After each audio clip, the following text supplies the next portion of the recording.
Hai hello, salam sejahtera Malaysia. Selamat datang ke channel Fels Lifestyle. Terima kasih tuan-tuan dan puan kerana terus setia dan terus bersama di dalam channel ini. Tiba-tiba ada satu berita yang tergempar. Tiba-tiba kononnya ada lagi berita mengejutkan, kabar angin berkaitan dengan rombakan kabinet. Adakah sebenarnya ada menteri di dalam kabinet hari ini yang tidak bekerja? Sehingga kan ada tular berita ataupun kabar angin berkaitan dengan rombakan kabinet. Nah, isu rombakan kabinet kembali muncul selepas pemilihan DAP. Oke, baik tuan-tuan dan puan, sebelum kita teruskan, di sini saya ada selitkan beberapa jenis produk. Nah, bolehlah tengok mana satu produk yang sesuai dengan Anda. Nah, yang ngam di hati, yang ngam di mata. Jangan kasih lama, klik produk itu. Order macam biasa sangat mudah, sangat simple. Order macam dekat Shopee.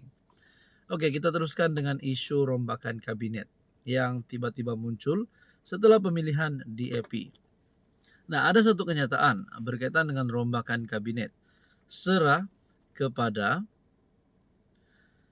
Perdana Menteri Anthony Locke, kata SIM. Manakala artikel yang lain berkata, berkaitan dengan rombakan kabinet, timbul isu tersebut selepas pemilihan DAP. Desas-desus mengenai rombakan kabinet kembali timbul selepas pemilihan DAP. Bekas ahli Parlimen Bangi, Ong Kian Ming berkata, DAP akan berpeluang untuk menukar menteri dan timbalan menterinya pada Desember ini. Apabila tempo Menteri Pelaburan, Perdagangan dan Industri Tengku Zafrul Aziz sebagai senator tamat.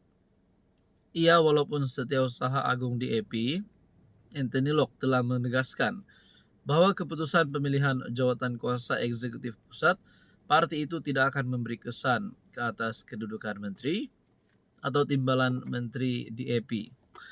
Nah, secara logiknya sekiranya kita fikir Zafrul daripada Barisan Nasional, adakah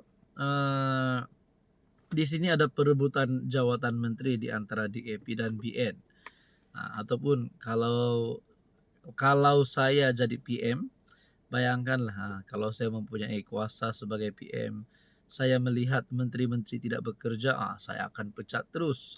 Saya akan bagi tindakan ataupun tukar kepada pemimpin yang lebih sesuai untuk memegang jawatan sebagai menteri. Nah, di dalam artikel yang satu pula berkata, berkaitan dengan rombakan kabinet. Timbalan Setiausaha Agung DAP yang baru, Stephen Sim, menyerahkan kepada PM Anwar Ibrahim dan Setiausaha Agung DAP Anthony Locke untuk menentukan sama ada rombakan kabinet akan berlaku atau sebaliknya. Saudara-saudara, berkaitan dengan ini, apa komen Anda? Hai hello, salam sejahtera Malaysia. Selamat datang ke channel Fels Lifestyle. Terima kasih tuan-tuan dan puan kerana terus setia dan terus bersama di dalam channel ini. Saudara-saudara, sebelum kita mulakan, di sini saya ada selitkan beberapa jenis produk. Nah, bolehlah tengok mana satu produk yang sesuai dengan Anda, yang sesuai di mata, sesuai di hati. Jangan kasih lama. Klik produk tersebut, order macam biasa sangat mudah, sangat simple. Order dekat Shopee. Nah, tuan-tuan dan puan, sebelum ini kita sudah mendengar berkaitan dengan cerita dan berita panas yang melibatkan 14 MP UMNO yang akan berpaling tada. Ada juga yang kata spekulasi ataupun komen daripada netizen berkata, Ismail Sabri antara ahli parlimen daripada UMNO, Barisan Nasional yang akan berpaling tada. Tapi itu mungkin hanya komen daripada netizen dan mungkin hanya pertanyaan. Tapi saudara-saudara, akhirnya setelah berkaitan dengan kes yang melibatkan nama PM9, penemuan RM177 juta, dan pada akhirnya orang kata dana itu digunakan untuk tebuk atap, dana itu digunakan untuk membeli MP UMNO. Tapi akhirnya ini pengakuan Ismail Sabri, yang pasti membuat kejutan kepada Anwar Ibrahim sendiri, kepada Zahid Hamidi, terutamanya Presiden UMNO, dan juga kepada kepimpinan Perikatan Nasional. Menurut Ismail Sabri, kita tetap sokong Anwar. Jadi kalau nak cakap Jangankan 14 MP, 20, 30 MP kerajaan ataupun BN pun tidak akan mengalihkan sokongan, tidak akan berpaling tada terhadap Anwar Ibrahim. Bekas Perdana Menteri Datuk Seri Ismail Sabri menafikan bahawa beliau dan 13 MP UMNO telah menarik sokongan kepada PM Anwar. Sebenarnya cerita ini sudah lama dan pada peringkat awal saya tidak mahu layan kerana perkara tersebut tidak benar. Tapi ia berterusan melalui tulisan dan video. Jadi akhirnya saya terpanggil untuk menjawab. Makna kata tiadalah harapan Muhyiddin untuk menarik 14 MP UMNO. Tiadalah harapan PN untuk menumbangkan Anwar Ibrahim. Perkara ini tidak benar. Kononnya saya sudah pun keluar. Tapi sebenarnya tiada siapa keluar UMNO atau BN. Sebaliknya kita kekal dalam kerajaan, katanya seperti dipetik Sinar Harian. MP Bera itu yang kini disiasat SPRM tidak menolak kemungkinan pihak tertentu yang berniat jahat menyebarkan fitnah terhadap 13 MP lain khususnya dirinya. Nah, itulah mungkin di sini ada gesaan terhadap PM9, terhadap Ismail Sabri untuk mendedahkan siapakah pihak jahat ini yang coba untuk mungkin lebih kepada melaga-lagakan Ismail Sabri dan kepimpinan Anwar. Adakah pula 14 MP termasuk beliau ini akan menarik sokongan?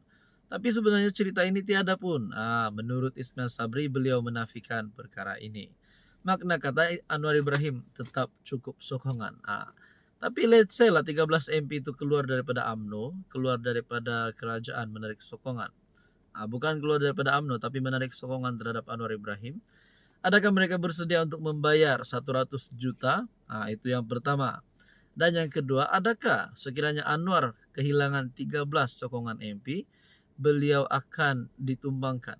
Coba kita kira-kira. Jadi saudara-saudara yang saya hormati, apa komen Anda? Hai, hello, salam sejahtera Malaysia. Selamat datang ke channel Fels Lifestyle. Terima kasih tuan-tuan dan puan kerana terus setia dan terus bersama di dalam channel ini. Sebelum kita teruskan kepada isu panas dan hangat kita hari ini, di sini saya ada selitkan beberapa jenis produk.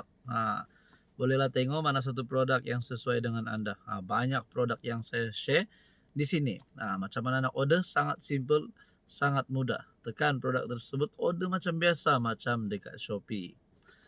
Kita teruskan dengan isu panas hari ini di mana berita tentang gesaan terhadap Dr. Sam ataupun salah satu pemimpin yang pernah disebut-sebut menjadi calon Perdana Menteri bagi Perikatan Nasional, yaitu Menteri Besar Terengganu. Tular kain rentang desak MB Terengganu letak jawatan. Sebuah kain rentang yang mendesak Menteri Besar Terengganu, Datuk Seri Ahmad Samsuri Mokhtar, melepaskan jawatannya menjadi tanda tanya ramai. Jadi saya nak tanyalah, saya pun tidak tahu bila kain rentang ini bila berita berkaitan dengan kain rentang ini, adakah masa kini ataupun dulu, kita pun tak tahu. Tapi ini perkongsian daripada Harapan Daily bertarik 24 Mac. Adakah timbul isu di antara Menteri Besar PAS Terengganu bersama dengan kepimpinan PAS bersama dengan Perikatan Nasional? Kenapa sehingga ada gesaan terhadap beliau untuk letak jawatan? Atau beliau ini sebenarnya tidak bekerja? Biasanya kalau ada desakan untuk letak jawatan, kalau di Malaysia ini tidak lain dan tidak bukan, antara penyebabnya adalah pemimpin tersebut rasuah. Nah, saudara-saudara, saya pun tak tahulah apa sebenarnya faktor dan penyebab kepada gesaan bagi Menteri Besar Terengganu untuk letak jawatan. Tapi ini pasti satu perkara yang mengejutkan. Kain rentang yang tergantung di kawasan berdekatan deretan kedai di Terengganu mula tular sejak semalam. Terpampang wajah Ahmad Samsuri yang dipangka dan tulisan berbunyi, "Demi masa depan kerajaan, MB Samsuri sila letak jawatan." #Geng kita tolok MB. Ramai tertanya apa yang terjadi selain mengandaikan sedang berlaku pergolakan dalam negeri. dalam kerajaan negeri. Hasil semakan dan komen orang ramai difahamkan kain rentang tersebut merupakan banting lama yang ditularkan kembali oleh pengguna X. Tetapi tidak pasti tahun bila ia dinaikkan. Ahmad Samsuri dilantik sebagai Menteri Besar sejak 2018, yaitu ketika PRU ke-14. Nah, itulah tidak tahu bila kain rentang ini, sejak bila kain rentang ini digantung. Kalau pun digantung, kenapa ada gesaan terhadap MB Terengganu untuk letak jawatan? Kalau terlibat dengan rasuah, bagi saya pasti satu lagi perkara yang tidak disukai oleh netizen. Sana sini rasuah. Tapi kita berharap semuanya baik-baik saja. Apa komen Anda?